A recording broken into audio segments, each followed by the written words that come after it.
I'm Margaret Kerrigan, and this is Art Market Minute from ArtNet Pro. It's Monday, November 3rd.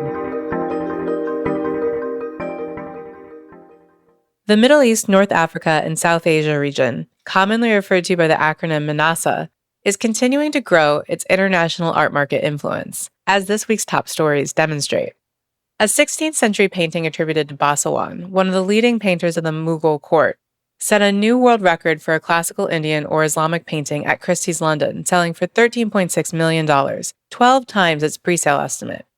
Titled A Family of Cheetahs in a Rocky Landscape, it was hailed as an iconic example of Mughal painting and has been widely exhibited, from the Met in New York to the British Museum in London. Works by Indian artists have been going strong at auction this year. In March, M.F. Hussein's 1954 untitled work sold for $13.8 million against a pre-sale estimate of just $3.5 million at Christie's New York. It was the first Indian modern artwork to sell publicly for above $10 million.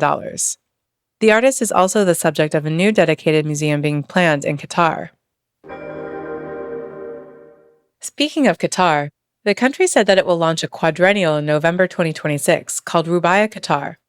It will feature 58 artists and an international curatorial team that includes Tom Eccles of Bard College's Center for Curatorial Studies in upstate New York, Ruba Khatib of MoMA PS1 in New York City, Shabir Hussain Mustafa from the National Gallery of Singapore, and Mark Rappolt of Art Review. The country is already planning to have a banner 2026. Even before the new exhibition opens, Art Basel Qatar will debut in February, and in May, the nation will unveil a permanent pavilion at the Venice Biennale. These are milestone events for a country that is better known for its rich historical museums than its contemporary artistic production.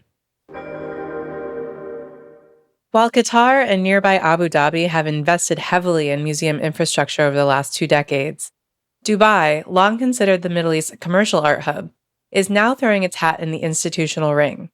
The booming city-state has announced plans for its first official art museum, designed by the Pritzker Prize-winning Japanese architect Tadao Ando. The first and second floors will host exhibitions of modern and contemporary art, while the third floor will house a VIP lounge and restaurant. Architectural plans also include a library, study rooms, and programming spaces that are amenable to hosting art fairs. Dubai is already home to the increasingly international Art Dubai Fair, which celebrates its 20th anniversary next year. That's it for this week. You can get more details on these stories on news.artnet.com. Make sure to subscribe on Apple Podcasts or Spotify or wherever else you get your podcasts to stay up to date on the latest news in the art market. And please also take a minute to rate and review us to help others discover what we're doing. Art Market Minute is produced by Sonia Manalili and me, Margaret Kerrigan. Thanks for listening, and we'll see you next week.